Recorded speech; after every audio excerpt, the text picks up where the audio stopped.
all my life, which is 70 years now, I have seen, heard, and felt from those in the spirit world, which is those who have lived an earthly life but have now passed over to the other side, and they contact me.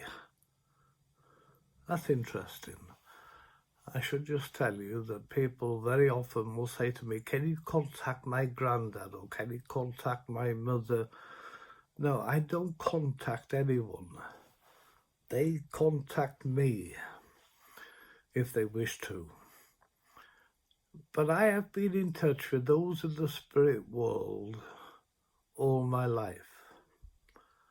The interesting thing is, I suppose, is that I've always known my purpose in having this earthly life. But everyone is here for a reason. There is a purpose in your life. Yes, you have to learn. There's plenty that you have to learn to understand, and you'll have problems to go through, because that's the way we learn, by solving problems. That's the way life is all about. Now, sometimes people say to me, I just don't understand the meaning of life, the reason for this life. Have you ever looked in a newspaper or magazine? Sometimes they have these on the puzzle page, a picture of part of an object, and you have to see if you can tell what it is. And you look at it and you may turn the paper upside down and sideways and think, I can't work out what that is. And you turn the page for the answer and see that it's a cheese grater, for example. Oh yeah, of course it is. It's obvious now. I can see the whole picture. Well, that's what life is all about. See, this one earthly life is a small part of the whole picture. Not really until you see the whole picture can you understand it. But once you do, it all makes sense. It always makes sense in looking back, but of course we live our lives looking forward. Now, people have very often said to me, oh, I thought I saw someone the other day in the doorway, but when I turned and looked, there was no one there. Well, there was someone there. It's because you looked and you became aware, if you will, that you could no longer see. When I'm working and I'm seeing spirit, hearing from spirit, feeling from spirit, I have to put myself into that mode, if you will. Like when you're daydreaming, when someone comes up to you and gives you a prod. Oh, I'm sorry, I was miles away, you say. If you could learn to put yourself into that mode, you will see, hear, and feel things better. Of course, you do have to be very sensitive. I'll tell you a funny story. Not long ago, a medium that I've known for many years, she has worked on the rostrum in spiritualist churches and done demonstrations in different places. She came to me, I won't give names for fear of embarrassment, but I said, how can I help you? She said, oh, David, I've started seeing things. I said, what are you on about? You're a medium, you're supposed to see things.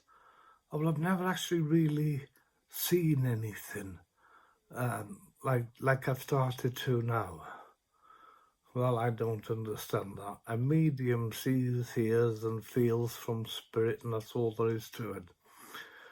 If you want a reading, I've retired from that now, by the way.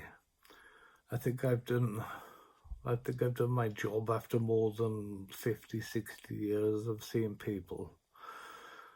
But my advice to anyone is don't go and see someone who looks at crystal balls or reads tarot cards or any other such paraphernalia.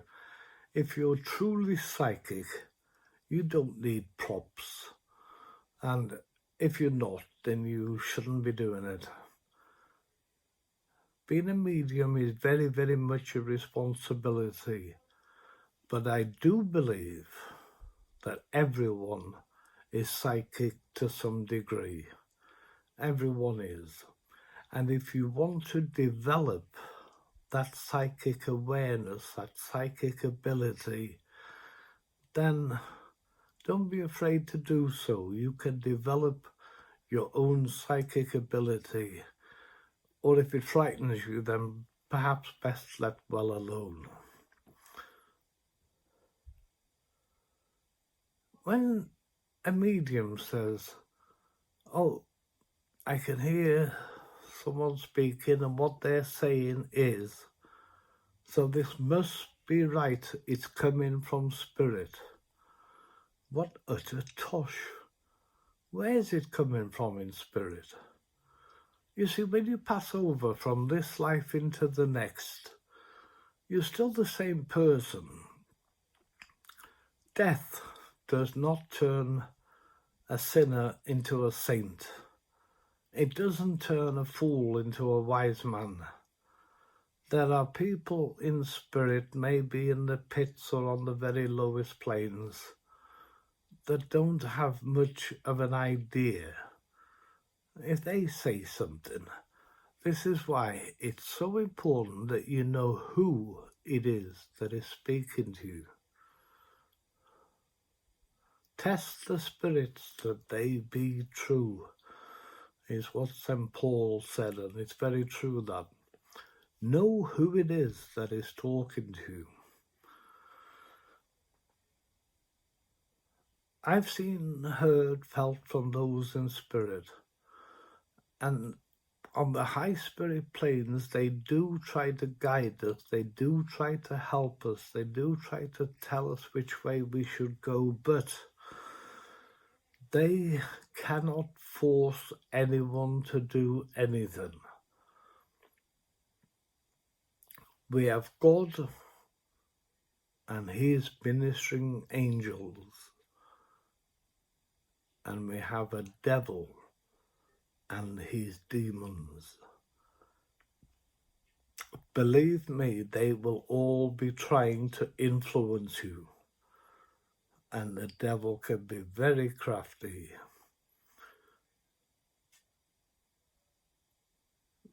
If you feel that you are being influenced, think about it for a while.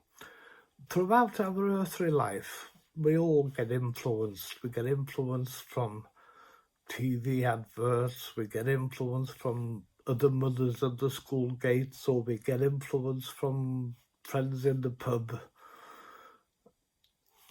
Influences are all around us, but no one can make us do anything that we don't want to do. You do what you think is the right thing to do. Then you can't go too far wrong. Everyone knows the difference, really, between right and wrong, even if some won't admit it. There are some evil people in this world. There are some very good people in this world. There are those who mean well and those who do not. This time on earth is very, very important. It's not a bad thing on a daily basis to find half an hour to sit and meditate. Just sit either in complete silence or perhaps have some relaxing music on in the background. take 2 or 3 deep breaths, close your eyes, and see what happens. Do thoughts come into your mind? Are you being influenced by high spirit? Are you being influenced by low spirit? What you do is up to you. And I know that when you pass over to spirit and you are accountable for everything that you've ever done, you can't say, oh, I did that because so-and-so said that was the right thing to do. You have personal responsibility to do the right thing, to do what you want to do. I have tried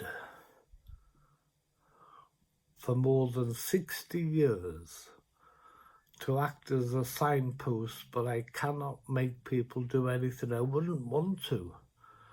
I can only point people in the right direction, and then it's up to them which way they want to go. God hopes for the best for all of us. When you see someone in spirit, and it's not unusual that you will, although you may think you imagined it later, it's usually when you are at your most relaxed.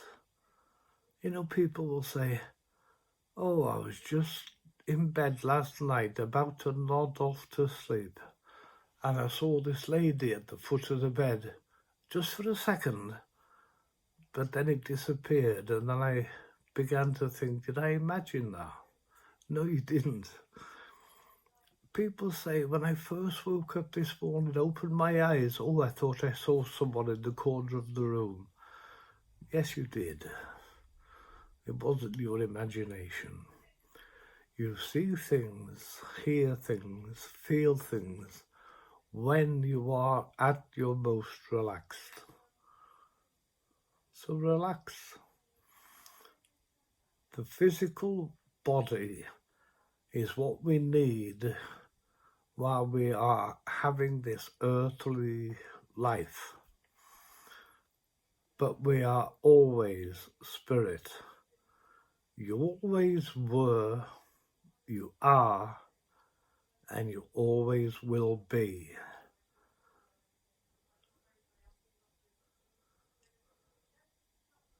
Make the most of this life.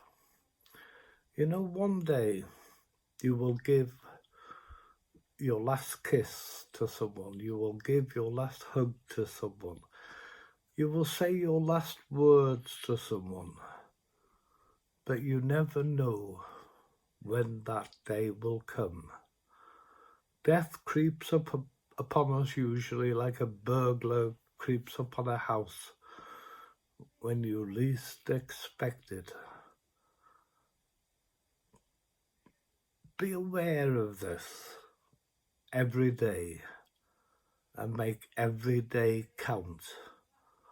Always try to do what you can to help other people, but do not force people to do what they don't want to do. They will appreciate you giving a cheery word, saying, if ever I can help you, contact me. But I've never in my life gone up to someone in a pub or a restaurant and said, oh, by the way, your mother's standing behind you.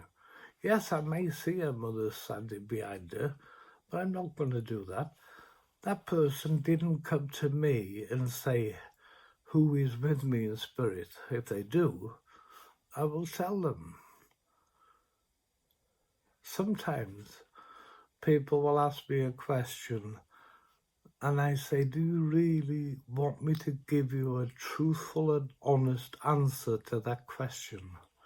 Oh, yes, of course. Then when I do, that's not always the answer they wanted. Think about what you want out of life. And what is the most important things you can do in this earthly life? The most important thing is that you give.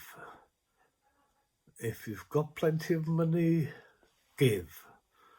If you've got no money, give of yourself, of your time. Give what you can to help other people. Put a smile on other people's face. This world, I am absolutely convinced, can be a far more happier place than it is now. Right now we have wars going on in the world that never solve anything, really, do they?